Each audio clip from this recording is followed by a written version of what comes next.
start with the name of Allah, the most merciful and most beneficial. अॼु introduction पढ़ंदासीं पाण. What is mathematic, उनजी definition छा आहे, history, importance of mathematic use in our daily life. पहिरीं पाण अॼु डेफिनेशन मैथमेटिक्स छा चइबो आहे. Mathematics is the science that deals with the logic, shape, quantity and arrangement.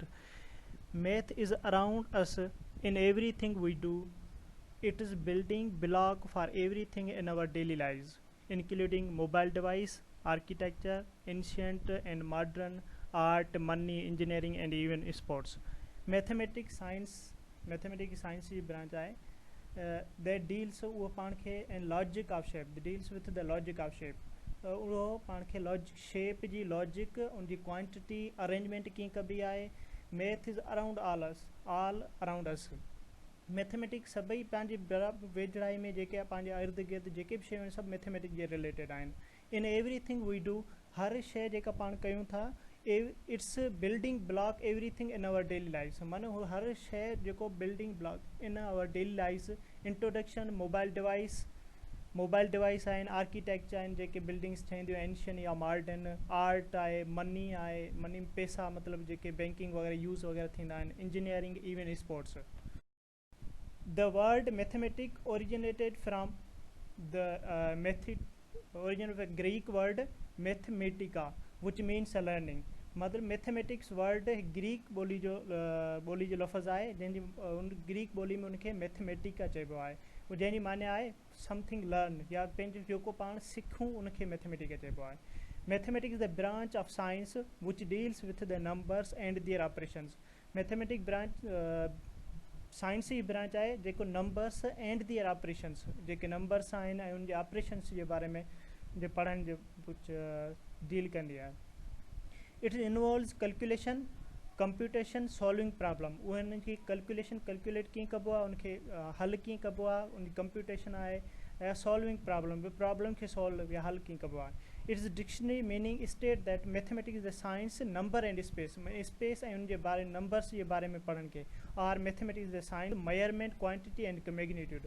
कंहिं शइ जी क्वांटिटी खे मेयर करणु ऐं उनजे लिखण जो तरीक़ो, मैग्नीट्यूड जो मतिलबु कंहिं उनखे कीअं उनजी मेजरमेंट लिखबी आहे, त उनखे चइबो आहे मैथमेटिक्स जे बारे में पढ़ंदा आहियूं. उनखां पोइ हिस्ट्री. सेवरल सिविलाइजेशन माने पुराणी तहज़ीबूं जेके आहिनि in China, Egypt, central America and Mesopotamia contributed mathematics as we know it today. The Sumerians were the first to develop a counting system. माना चाइना आहे, इंडियन आहे, इजिप्ट आहे ऐं सेंट्रल अमेरिका एंड मोसोपोटामिया सभिनीनि जी contribution mathematics में आहे. ऐं contribute to mathematics as we know it today में जेके बि पाण अॼु पढ़ूं पिया इन सभिनीनि जी हिन में कंट्रीब्यूशन आहे. समरियन द फस्ट पीपल, उहे पहिरें माण्हू आहे जेको काउंटिंग सिस्टम, जेको पाण नंबर्स गणूं पिया 1 2 3 4 5 1 2 3 4, इन ई सिस्टम काउंटिंग सिस्टम खे समरियंस सिविलाइजेशन वारा उन्हनि खे पहिरें डेवलप कयो. Mathematics develop the arithmetic which includes basic operation, multiplication, fraction, square root. उन्हनि जेके फर्स्ट ऑपरेशंस आहिनि जेके मैथमेटिक प्लस माइनस मल्टीप्लिकेशन या फ्रैक्शन में 1/2 2/3 या स्क्वायर रूट में लिखंदा आहियूं रेडिकल 2, इन लिखण जे तरीक़े खे उन्हनि समरियंस वारनि ॾिनो. The Sumerians system pass through the Akkadian Empire to Babylonians around 300 BC. 600 years later, 600 सालनि खां पोइ in America the Mayans develop elaborate calendar system. उन्हनि अमेरिका वारनि कैलेंडर सिस्टम खे पंहिंजे डेट्स वग़ैरह चेक कंदा आहियूं पाण कैलेंडर खे डेवलप कयो. वर scale astronomy. About this time the concept of zero developed, zero जो कॉन्सेप्ट ॾिनो वियो. Importance of mathematics. The literal meaning of mathematics is thing which can be counted. माने सिंपल माने मैथमेटिक्स जे जेके लिटरली चऊं त उनजे माने कंहिं शइ खे काउंट करण जे बारे में उनखे चइबो आहे. Now you can think that counting has vital role in our daily life. पाण सोची सघूं था या तव्हां सोची सघो था जेके काउंटिंग आहिनि उन मेन रोल मैथमेटिक्स जो काउंटिंग आहे जेको पंहिंजे डेली लाइफ में यूज़ थींदी आहे. हर जॻह ते पाण सामान वठणु वञूं या किथे घर में वञूं, का शइ काउंट करे रखणु या बैंकिंग वग़ैरह यूज़ करण में काउंटिंग जो मेन रोल हूंदो आहे मैथमेटिक्स जो पंहिंजे डेली लाइफ में. Just imagine that you were no mathematic at all. Just जेकॾहिं मैथमेटिक न हुजे, how would you possible for us to count a number member माने फैमिली मेंबर या किथे भी कंहिं गॾिजण वेठा आहियूं कि मेंबर्स खे काउंट कीअं करिजे जेकॾहिं मैथमेटिक न हुजे त of family member, number of student in class, rupees in pocket, runs in cricket match, days in a week, in our month or years माने जेकॾहिं मैथमेटिक न हुजे त पाण पॉसिबल कीअं थींदो जेकॾहिं फैमिली मेंबर आहे या नंबर ऑफ स्टूडेंट क्लास आहिनि, रुपीज़ इन पैक माने पंहिंजे जेब में घणा पैसा पिया आहिनि या रन्स मैच जूं रन्स केतिरियूं थियूं आहिनि जेको नॉर्मल लाइफ जी डेली लाइफ जा आहिनि, डेज़ इन ए वीक, मंथ ईयर, इनखे कीअं काउंट करे सघंदा. On basic level you need to able count, add, subtract, multiply and divide. इहे mathematics important in daily life. उनखां पोइ यूज़िस इन डेली लाइफ कहिड़ी कहिड़ी. Math is very useful in our daily life. Math तमामु useful आहे पंहिंजी every day daily life में जेके आहिनि. Math can help us do many things that are important in our every day life. Here some example जेके कुझु ॾिनल आहिनि. मैनेजमेंट मनी माने जेके पैसनि खे बचाइण या उनखे मैनेज करणु, उनखे काउंट करणु बैंकिंग तौरु यूज़ कया वेंदा आहिनि. बैलेंसिंग द चेक बुक, जेके चेक बुक लिखंदा आहिनि उनखे बैलेंस करण में मैथमेटिक्स जो वॾो रोल हूंदो आहे. Shopping the best for the best price माने कि किथे बि पाण शॉपिंग करणु वञूं, शॉप मॉल ते माल किथे बि पाण छा बेस्ट प्राइस कीअं. प्रिपेयरिंग फूड खे प्रिपेयर करण जे लाइ. Figuring out distance, time and cost for travel माने टाइम केतिरो लॻाइजे, डिस्टेंस कीअं काउंट कजे, map mathematics. Understanding loan for cars, trucks, homes, schooling or other purpose. And loan जेके कार वठंदा आहियूं या को लोन ते या ट्रक, होम्स, स्कूलिंग वग़ैरह अदर पर्पज़ इन जे बारे में. Understanding sports being a player in team statistics. Playing music, banking, some decorating माने घर सजाइण वग़ैरह खे किथे कीअं लॻाइजे. Sewing, gardening and landscaping. उनखां पोइ ॾिनल आहिनि पिक्चर्स वग़ैरह. In cooking, while cooking we need to add the requirement amount of ingredient in a right proportion to make our food tasty. For example माने जेके कुकिंग में जेके पाण रिक्वायर्ड अमाउंट केतिरी लॻाइणु खपिजे, उन केतिरो न लॻाइण, केतिरो लॻाईंदासीं सुठो थींदो या एतिरो वधीक लॻाइण सां या घटि लॻाइण सां सुठो कोन थींदो.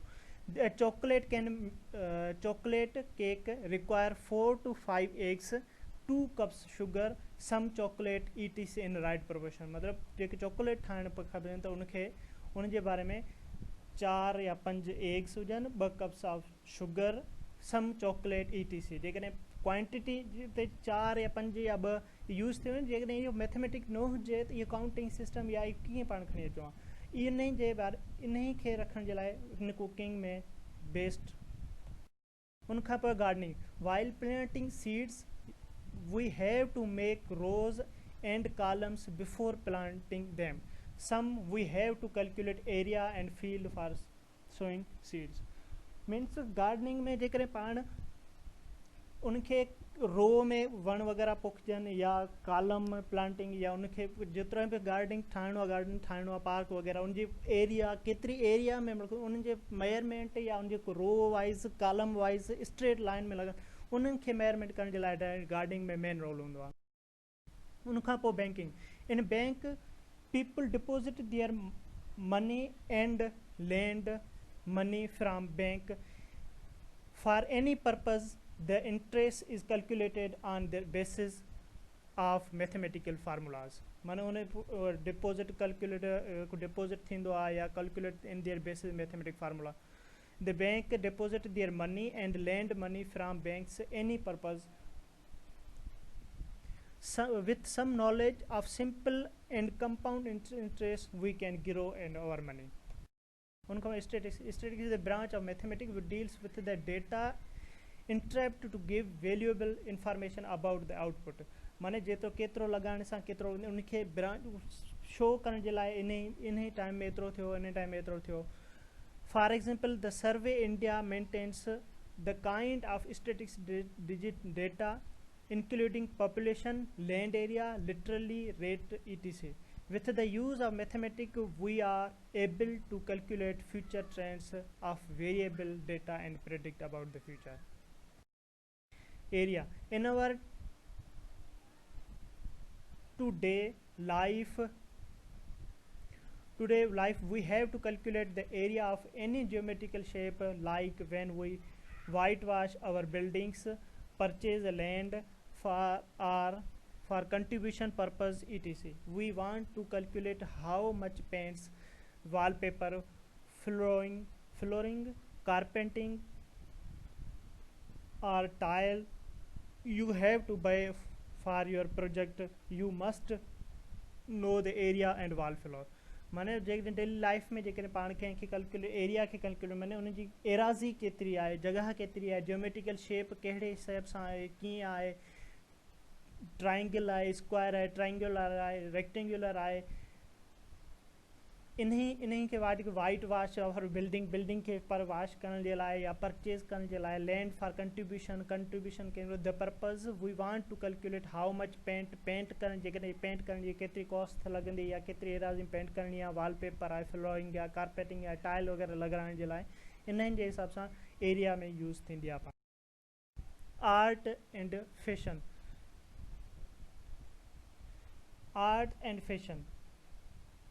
Math is also used by artists to draw geometric pattern on fashionable clothes. They also use math for calculating the amount and cost fabric required. Also used geometric design pattern, house decoration and clothes. Art and fashion में मतलब math also use artist जे लाइ बारे में design geometric pattern and fashionable clothes, माने जेके पाण कपिड़ा वग़ैरह ठाहिण जे लाइ उन्हनि में यूज़ थींदी आहे। They also math calculating amount the cost of fabric, माने उन में फैब्रिक या कपिड़ो कपा जेको नॉर्मली यूज़ थींदा आहिनि, जेके शयूं जेके बि उन्हनि जे इस्तेमाल में ईंदियूं आहिनि, उन्हनि खे केतिरो अमाउंट लॻाइण सां बेस्ट क्वालिटी ठही सघे थी। Artists also used geometric and design pattern house decoration for class, माने डेकोरेट करण जे लाइ या उनखे फेथ उनजी डिज़ाइन ठाहिण जे लाइ बेस्ट पर्पज़ में केतिरो लॻाइण सां केतिरो सुठी चीज़ ठही सघे थी। यूज़ थींदो। Art and